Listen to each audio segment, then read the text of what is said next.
y están batallando al Señor de una manera poderosa. También las mujeres estuvieron este viernes, una reunión poderosa aquí en la iglesia, se hace en distintas casas, en distintos barrios, y es un tiempo de bendición y de cielos abiertos. ¿Cuántos dicen amén? Eso es lo que está viniendo en este mes, y el mes que viene hay más todavía, probablemente también tengamos algún viaje, así que después veremos aquellos que se vayan a ir anotando, capaz que tengamos algún viaje a Esquina, si Dios quiere, a compartir con algunos hermanos. Pero este mes nosotros propusimos también con nuestra iglesia, tiene fichero de culto, ¿no es cierto? Pero había la posibilidad a través de los abogados cristianos, las iglesias, gracias a Dios, conforme a las leyes, lograron tener mejor representación delante del Estado. Hoy en día las iglesias cristianas evangélicas son reconocidas como iglesia y gracias a eso hay unos papeles mejores todavía para la iglesia, que fue lo que nos comentó el abogado de nuestra iglesia a nosotros el mes pasado, y es hacer una personería jurídica, ¿no es cierto? Eso lleva un dinero, casi 100.000 pesos son los que hay que juntar. Gracias a Dios ya casi tenemos todo el dinero. ¿Cuánto le dan un aplauso al Señor?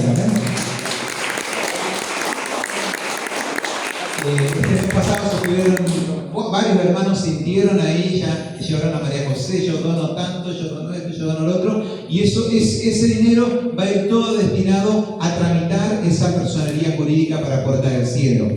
Seguimos juntando en esta semana algunas moneditas, un poquito más, porque por ahí para algún sellado, algún papel, todo cualquier cosa cuesta cara, ¿no es cierto? Porque eso es los papeles de los abogados, pero por ahí un sellado con el escribano, algo de eso, y cualquier cosa cuesta 10.000, 15.000, 20.000 pesos. Así que si alguien quiere seguir colaborando, le avisa a María José, pero esta semana sí o sí ya vamos a estar poniéndonos en comunicación con el abogado y vamos a estar arrancando con esos papeles, que si Dios quiere va a ser una gran bendición para nuestra iglesia. Amén. ¿Cuánto le dan otro aplauso fuerte al Señor?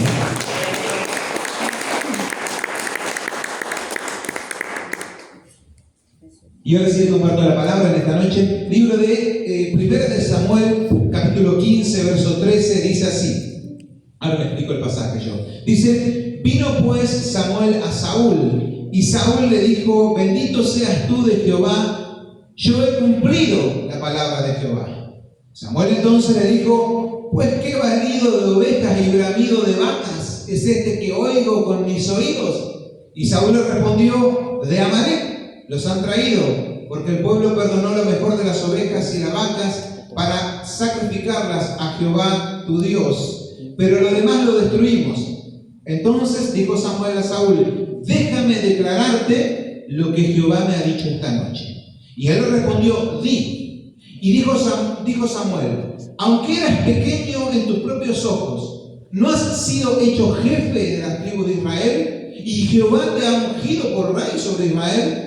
Y Jehová te envió en misión y dijo: ve, destruye a los pecadores de Amalec y hazles guerra hasta que los acabes.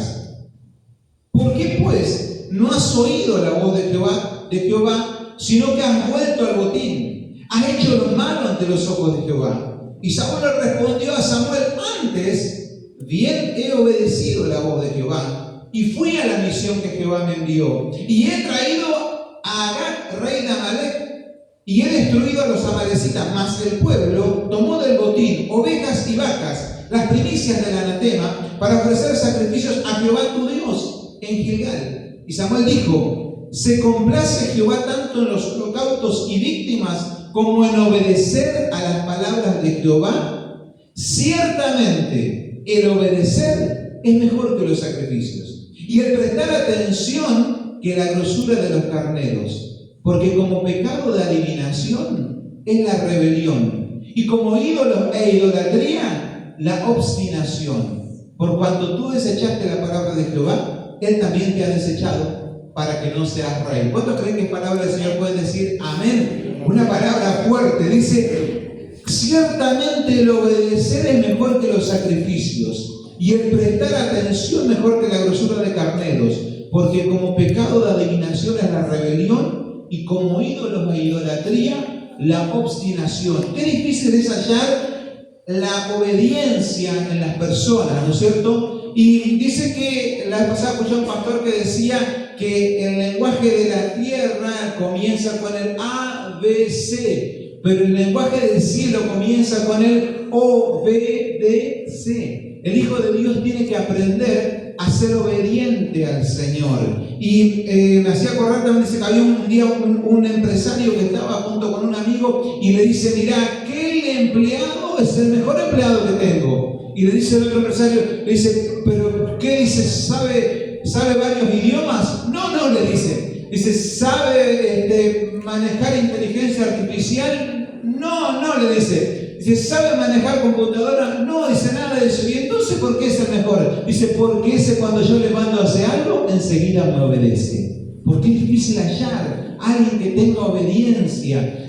Me hacía acordar, Johnny, cuando nosotros teníamos a nuestros hijos chiquititos, le solía decir, a veces cuando no le hacían caso, le dice: en la obediencia está la bendición. Le cantaba: en la obediencia está la bendición, porque es palabra del Señor que nosotros debemos aprender a ser hijos obedientes al Señor, aprender a hacer caso, como aquel padre que le decía a su hijo, se subía arriba de la mesa el hijo, el padre decía: haz caso, bajate de la mesa. Y se subía arriba de la mesa el hijo, y el padre volvía y decía: haz caso, bajate de la mesa.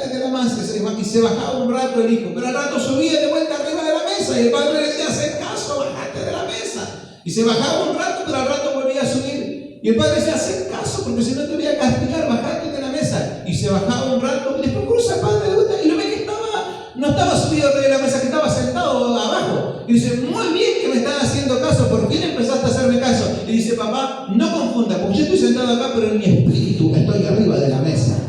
Era rebelde de corazón. Hay gente que es rebelde de todo tipo. En este pasaje, yo tengo una palabra cortita para compartirte. Este pasaje es especial porque es el día en que Saúl es desechado. Saúl es el primer rey de Israel. Y dice la palabra del Señor que Saúl, el problema que él tenía, el que era desobediente a Dios. Decía un pastor: nadie mirando al de al lado. Saúl no le hacía caso a Dios.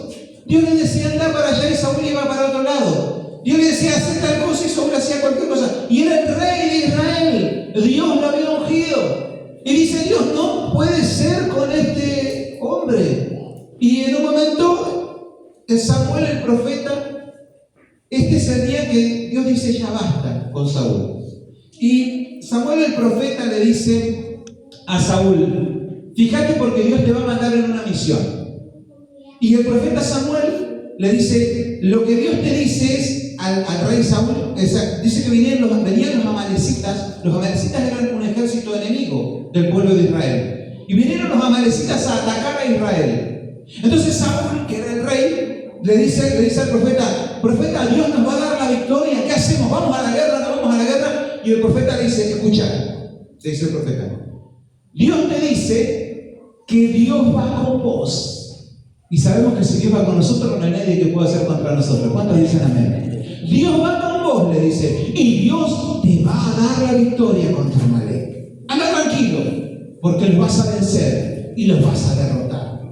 Le dice: pero escucha bien, porque Dios te da una palabra, Saúl. Y la palabra es que cuando ataques el campamento enemigo, no agarres nada de ahí. Nada toques, nada tomes, nada traigas de ese lugar. Todo destrúyelo. Porque es mandato de Dios. ¿Escuchaste, Saúl, lo que Dios te dice? Y Saúl dice: perfecto, sí, ahí voy, dice, no te preocupes. Y eso está en los pasajes anteriores a esto. Entonces Saúl se reúne con el ejército, va a la guerra contra Amalek. Y era común, ¿no es cierto? Cuando uno derrotaba a un enemigo era tomar botín, pero la orden de Dios era no tomar botín, era eliminar el botín. Entonces, cuando Samuel, que era el profeta, se queda en la ciudad, Saúl va a la guerra con el ejército de Israel.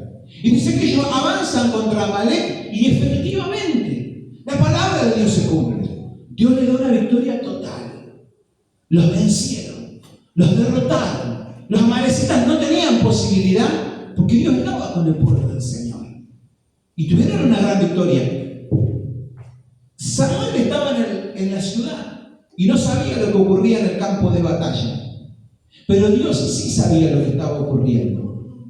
Y supo que Saúl no cumplió el mandato, sino que agarró las ovejas, las vacas, los bueyes, todo lo que era lindo, agarró del botín, de lo que debía no tomar. Samuel esto no lo sabía, y en el pasaje anterior está donde Dios le habla a Samuel a la noche, al profeta, y le dice: profeta, andá y dale la palabra a Saúl, porque me pesa haber puesto por rey a Saúl. Yo lo voy a sacar porque es desobediente, y voy a poner a otro rey que sea conforme a mi corazón, que después vendría el rey David, ¿no es cierto? Y le dice Samuel: ¿por qué? Le dice: anda al campamento mañana y vas a ver por qué lo saco. Entonces, Samuel dice que esa noche, están los versículos anteriores, no puede dormir. Mira la diferencia entre Samuel y Saúl. Samuel se duele tanto en su corazón que se pasa orando toda la noche y clamando al Señor, y orando a ver qué pasaba el otro día. Y es este pasaje donde vemos, donde Samuel se levanta muy de temprano y va al campamento, a donde estaba la guerra, ¿no es cierto? Donde había terminado la guerra, porque Israel había vencido. Pero él se va de la ciudad y se va a la guerra, se va a ese lugar. Y ese es el primer pasaje donde leemos. Y cuando leemos, dice que viene el profeta Samuel viene caminando a la mañana, y Saúl estaba en el campamento. Y cuando lo ve Saúl de lejos: viene el profeta. Y dice: Samuel, ¿cómo te va? Lo sale a recibir temprano. Eso es lo que dice ese pasaje. ¿Cómo andás? Si fuera correntino le diría: ¿cómo andás, chamigo? Le diría. Y lo habrá: ¿qué haces? Yo te lo hago para que sea menos. Y yo le dice: ¿qué haces, Samuel? ¿Cómo andás? Y le dice: cumplí todo lo que Dios me dijo. Todo, mirá, arrasando todo. Pero la imagen es tremendamente hasta curiosa, porque imagínense, yo cuando veo las tropillas y van las vacas, a veces cuando va a haber remate acá en la, se escucha en todo el pueblo, y las vacas, y cuando el profeta Samuel se acerca, ¿no es cierto?, y le dice a Saúl, le dice: yo cumplí. Y Samuel le dice: ¿qué todas estas ovejas, todas estas vacas, todo este ganado, todo, qué es esto? Le dice. No, le dice, porque imagínate, vos me dijiste que mate todo, pero había unas vacas feas cuando la matamos, unas vacas gorditas, ¿sabes qué dice? Había unos terneritos, eso me lo traje todo. Me iba a matar un cordero, había unas terneras mamonas ahí para hacer un asado, vea que lo iba a matar. Dice: no lo voy a sacrificar, lo traigo todo. Algunos lo ofrecemos en sacrificio, no te preocupes, Samuel, que le ofrecemos sacrificio. Fíjense, dice: a tu Dios. No lo tenía él en su corazón como su Dios. A tu Dios, le dice. Y Samuel se quiere morir, porque le dice: ¿pero de dónde sacaste que vos cumpliste? Si Dios te dijo que destruya todo, si Dios te dijo que elimines todo. Y entonces es ahí donde le dice: déjame que te diga la palabra del Señor. Le dice Saúl, el rey, al profeta, le dice: está bien, decime. Le dice: Dios te dice que es mejor obedecer que los sacrificios, porque como el pecado de adivinación es la obstinación, como el pecado de idolatría es el ser rebelde a la palabra del Señor. Y es una palabra tremenda, porque una de las cosas que Dios nos llama es a obedecer a su palabra, a ser obediente a aquellas cosas que Dios tiene para nosotros, las cosas que Dios quiere darnos. Ese el mandato para él como rey era eso, porque él tenía que cumplir. A veces Dios nos manda a hacer cosas y a veces no entendemos el mandato del Señor. Saúl no entendió lo que Dios le decía.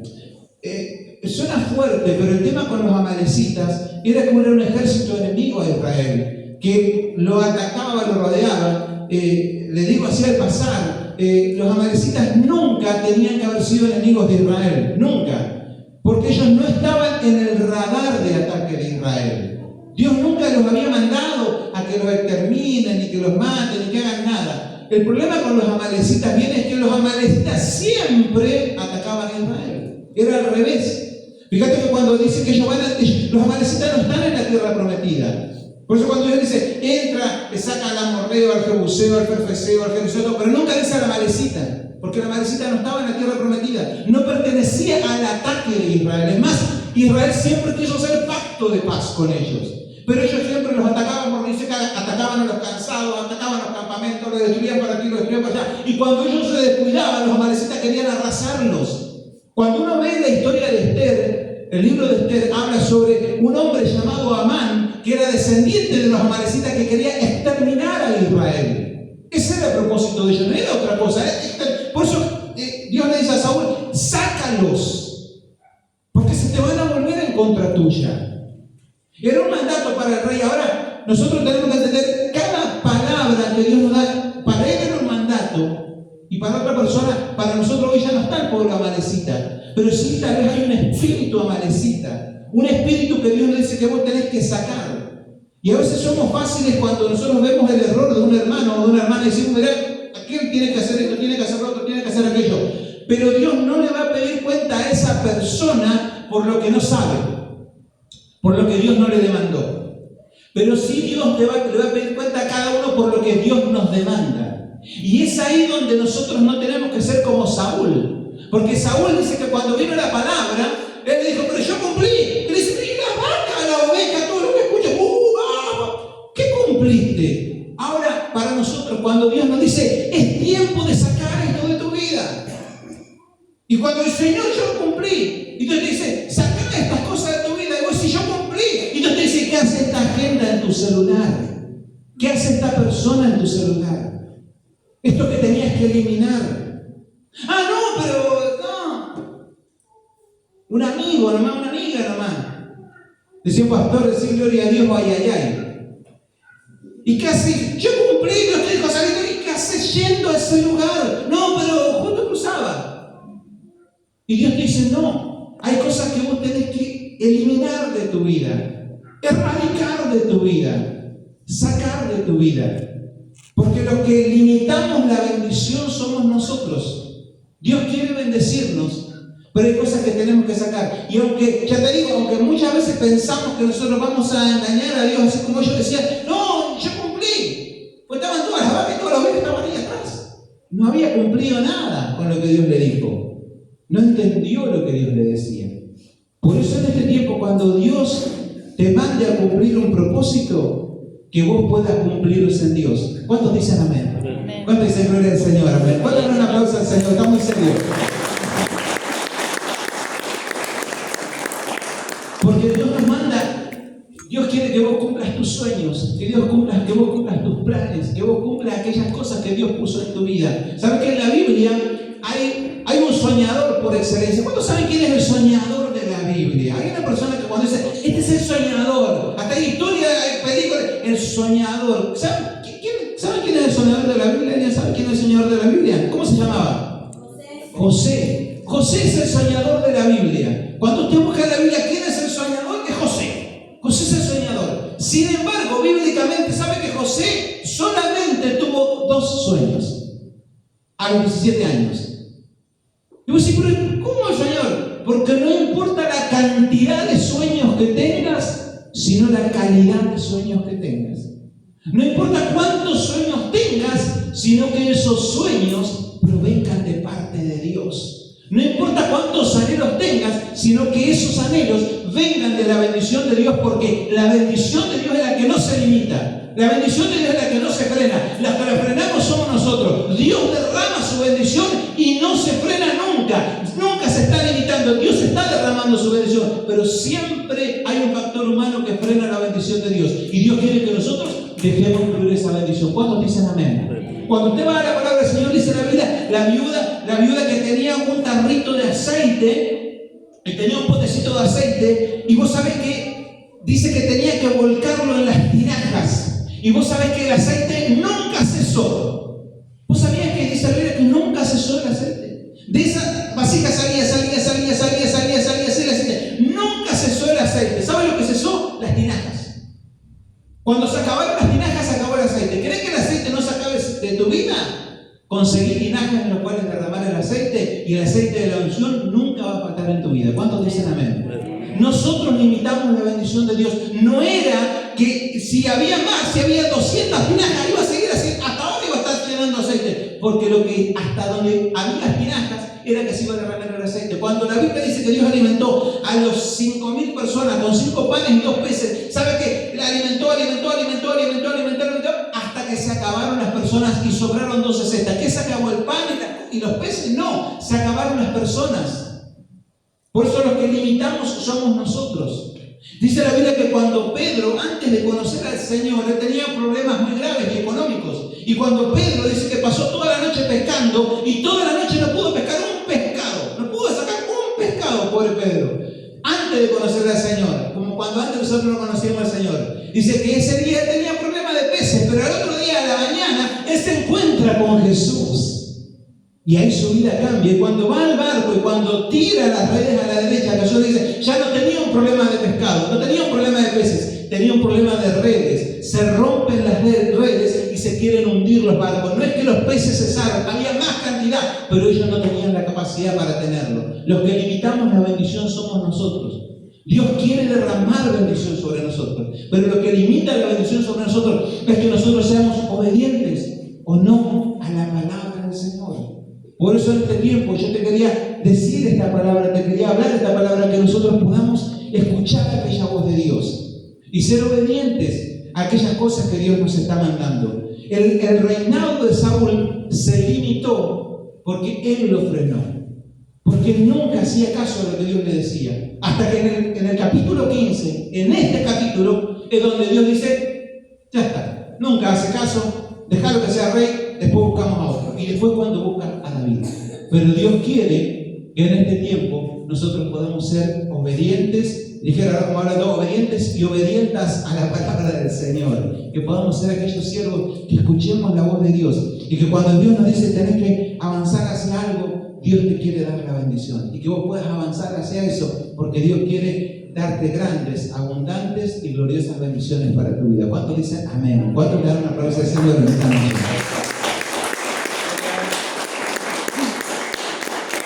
Y termino con esto. Me hacía acordar, había a un camellito. Dice que estaba un camellito que estaba con su mamá camello. Y dice que estaba el camellito con su mamá camello. Y él le preguntó, ¿qué te preguntó los niñitos? Le pregunta, mamá, dice, le dijo camellito a la mamá camellito. Le dice, mamá, dice, hablaba este camello. Y este era la niña. Le dice, mamá, dice, ¿qué? Dice, estas patitas que yo tengo, dice, qué rara que son, tengo las pezuñitas así y patita de camello, ¿no?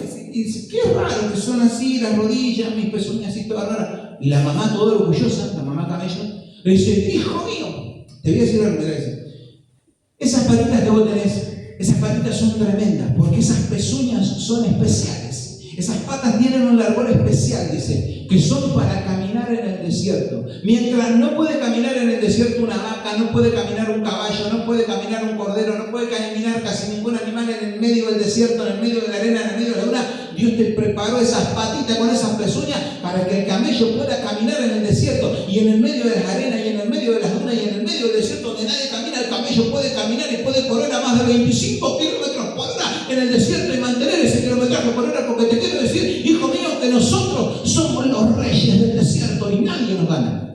¡Wow! Le dice el camellito, le mira, eso es verdad, o sea que tiene unas patas especiales el camello. Y le mira el camello, ¡wow! Le dice, mamá. Y mamá dice, y esta hojita así que tenemos así tan raro, porque los camellos tienen unos ojos raros, tienen unas pestañas así medio raras, eso es verdad. Y vos sabés que Dios a los camellos le dio como un limpia parabrisas. Yo le tiene como un limpia parabrisas en su ojo y va limpiando la arena, que a ellos no le entra la arena en los ojos. Eso es verdad. Entonces le dice, hijito camello, le dice a la mamá, dice que estos hojitas tan raros que tenemos. Y le dice a la mamá, dice, mira, hijo mío, te voy a decir otra cosa.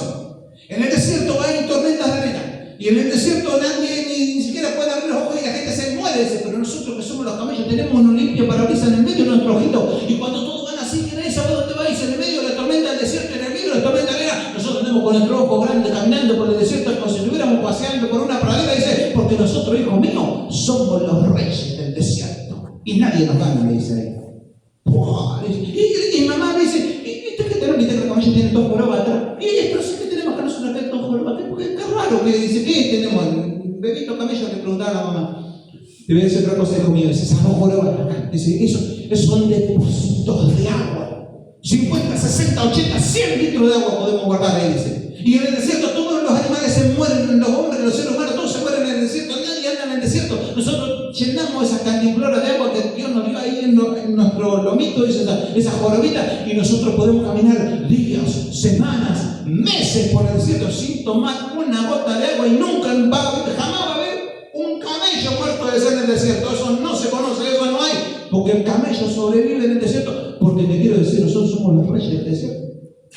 Y el caballito nos mira y dice, ¡fuah! ¡Qué bárbaro, mamá! ¿Y sabes qué le dice una cosa? Me dice, mamá, ¿y todo esto que tenemos? Dice, ¿de qué nos sirve todo esto? Aquí en el medio de la ciudad, encerrado en este zoológico que no hay ningún desierto, le dice.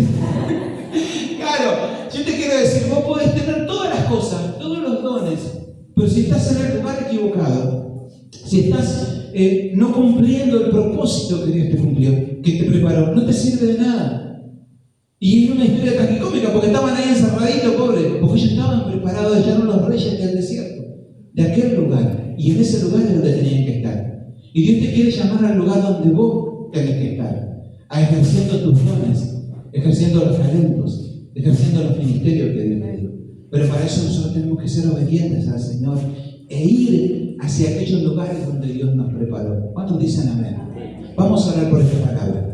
Señor amado Padre Santo, gracias Dios por tu amor y tu misericordia.